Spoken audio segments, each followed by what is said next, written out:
सरल हिंदी में मुंडक उपनिषद तीसरा और अंतिम भाग। तीसरा मुंडक।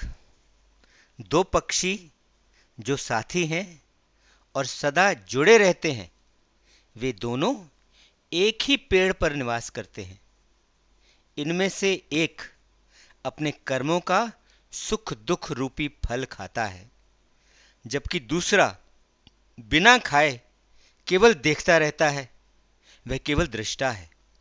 ऐसे ही एक व्यक्ति दुखों में डूबा हुआ, परेशान और भ्रमित रहता है और अपनी विवशता के कारण मोहवश शोक करता है। जब परमात्मा की कृपा से वह उस दूसरे पक्षी को, जो परमात्मा ही है, जब वह उसको उसकी महिमा में देख लेता है, तब वह दुखों से मुक्त हो जाता है। जब कोई दृष्टा, जब कोई ऋषि ऐसे सबके शासक, दिव्य प्रकाश स्वरूप और जगत के रचने वाले उस परम पुरुष परमेश्वर को देख लेता है, जो ब्रह्मा का भी आधार स्रोत है, तब वह ज्ञानी महात्मा दोनों अच्छे और बुरे को छोड़कर और सभी अवगुणों, दागों और कलंकों से मुक्त होकर परमेश्वर के साथ समानता पा लेता है। वह उस जैसा हो जाता है। वास्तव में यह प्राण ही है जो सब जीवों में प्रकाशमान होता है। उसे जानकर बुद्धिमान व्यक्ति किसी और वस्तु की बात नहीं करता। अपनी आत्मा में क्रीड़ा करते हुए, अपनी आत्मा में आनंद लेते हुए और अपने कर्म करते हुए ऐसा व्यक्ति ब्रह्म को जानने वालों में भी सबसे महान है। यह शरीर के भीतर आत्मा, जिसकी प्रकृति प्रकाश और शुद्धता है, उसे सत्य, तप, सही ज्ञान और शुद्धता के लगातार आचरण से ही प्राप्त किया जा सकता है। उसे तपस्वी भी अपने सभी अवगुणों से मुक्त होकर ही देख पाते हैं। केवल सत्य की विजय होती है, केवल सत्य की जीत होती है, असत्य की नहीं। सत्य से ही वह मार्ग बना है जो दिव्यता की ओर ले जाता है और जिस पर वे ऋषि मुनि चलते हैं, जिनकी सभी इच्छाएं पूरी हो गई हैं। यह सत्य का मार्ग परमात्मा के उत्तम धाम, परमात्मा के परम धाम की ओर ले जाता है। वह परमात्मा विस्तृत आकार वाला है। वह दैवीय है। वह मन के सोचने में न आने वाला है तथा वह सूक्ष्म से सूक्ष्म रूप में भी प्रकाशमान होता है। वह दूर से भी बहुत दूर है और फिर भी वह बिल्कुल समीप है, वह बिल्कुल पास है। हृदय के गुप्त स्थान में स्थित आत्मा को ऐसे ही यहां बुद्धिमान लोगों द्वारा देखा जा सकता है। उसे आंखों से नहीं देखा जा सकता, ना ही वाणी से और ना ही दूसरी ज्ञान व कर्म इंद्रियों से, ना तप से और ना ही कर्म से उसे प्राप्त किया जा सकता है। लेकिन जब व्यक्ति की बौद्धिक प्रकृति ज्ञान के प्रकाश से शुद्ध और पवित्र हो जाती है, तभी व्यक्ति ध्यान और चिंतन से उस परमात्मा को देख पाता है। यह परमात्मा बिना किसी अंग के है और अविभाजित है।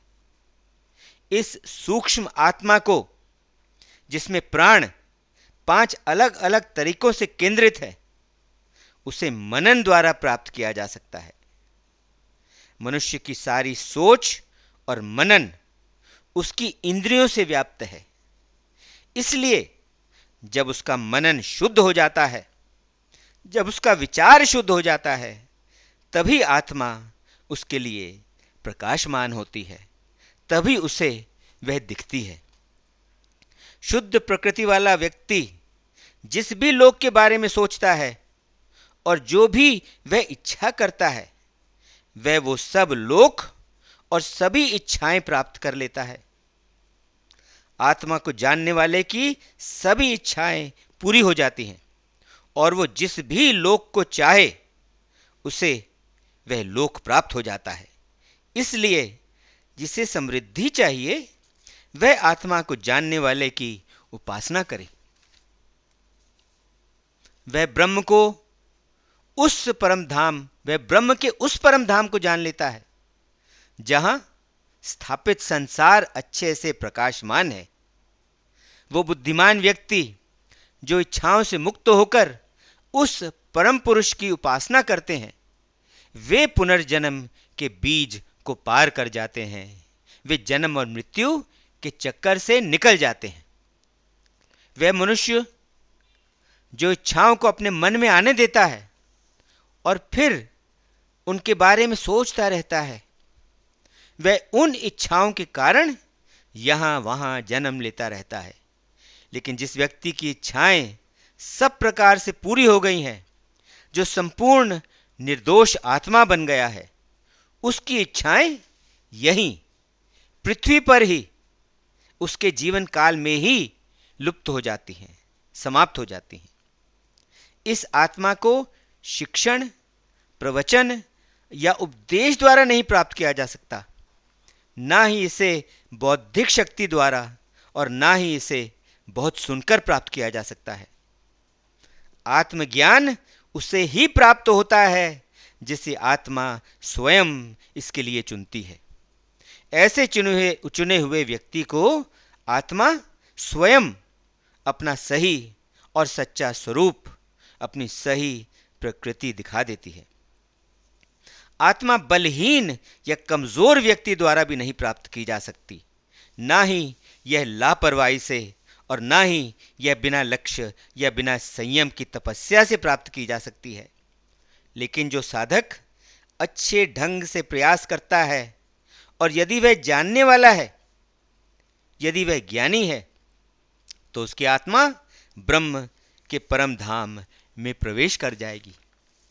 उस परम ब्रह्म को पाकर वे ऋषि जो अनासक्त हैं, जो अपने ज्ञान से संतुष्ट हैं और जो अपने आप में संपूर्ण आत्माएं हैं, वे अपने चित्त के आवेग से मुक्त होकर और शांत उस सर्वव्यापी आत्मा को हर तरफ से पाकर वे बुद्धिमान लोग एकाग्रचित्त मन से उस परम ब्रह्म में ही प्रवेश कर जाते हैं। वे तपस्वी लोग जिन्होंने वेदांत ज्ञान, जिन्होंने उपनिषद ज्ञान को अच्छी तरह पा और समझ लिया है, जिन्होंने त्याग के मार्ग पर चलकर अपनी प्रकृति को शुद्ध कर लिया है, वे प्रयत्नशील साधक ब्रह्मा के लोक में निवास करते हुए काल के अंत में उस परम अमृत स्वरूप ब्रह्म के साथ एक होते हुए सब के सब मुक्त हो जाते हैं। वे 15 कलाएं अपने अपने सहारों, अपने अपने तत्वों में विलीन हो जाती हैं। इंद्रियां अपने अपने इष्ट देवताओं को चली जाती हैं, उनमें विलीन हो जाती हैं। मनुष्य के सभी कर्म और उसकी समझ वाली आत्मा उस अनश्वर परम पुरुष परमेश्वर में विलीन होकर उसके साथ एक हो जाती है। जिस प्रकार बहती हुई नदियां अपना नाम और आकार छोड़कर समुद्र में लुप्त हो जाती हैं, ऐसे ही वह जानने वाले ज्ञानी अपने नाम और आकार, अपने नाम और शरीर से मुक्त होकर उस दिव्य पुरुष को प्राप्त हो जाता है जो उच्च से भी उच्च है। जो वास्तव में परम ब्रह्म को जानता है वह स्वयं ब्रह्म ही बन जाता है। उसके परिवार में ब्रह्म को न जानने वाला पैदा नहीं होता। वह दुख को पार कर जाता है, वह पापों से मुक्त हो जाता है। हृदय के गुप्त स्थान की गांठों को काटकर वह अमर हो जाता है। ब्रह्म विद्या का यही सिद्धांत इस श्लोक में बताया है।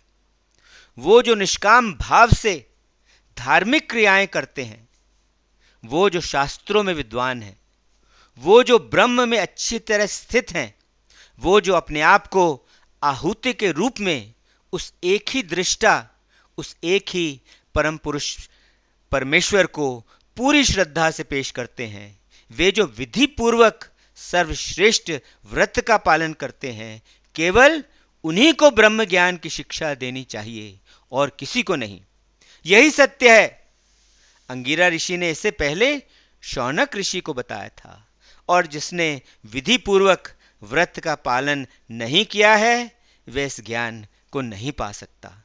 महान ऋषियों को हमारा प्रणाम है, महान ऋषियों को हमारा प्रणाम है। मुंडक उपनिषद का तीसरा और अंतिम भाग समाप्त। मुंडक उपनिषद समाप्त।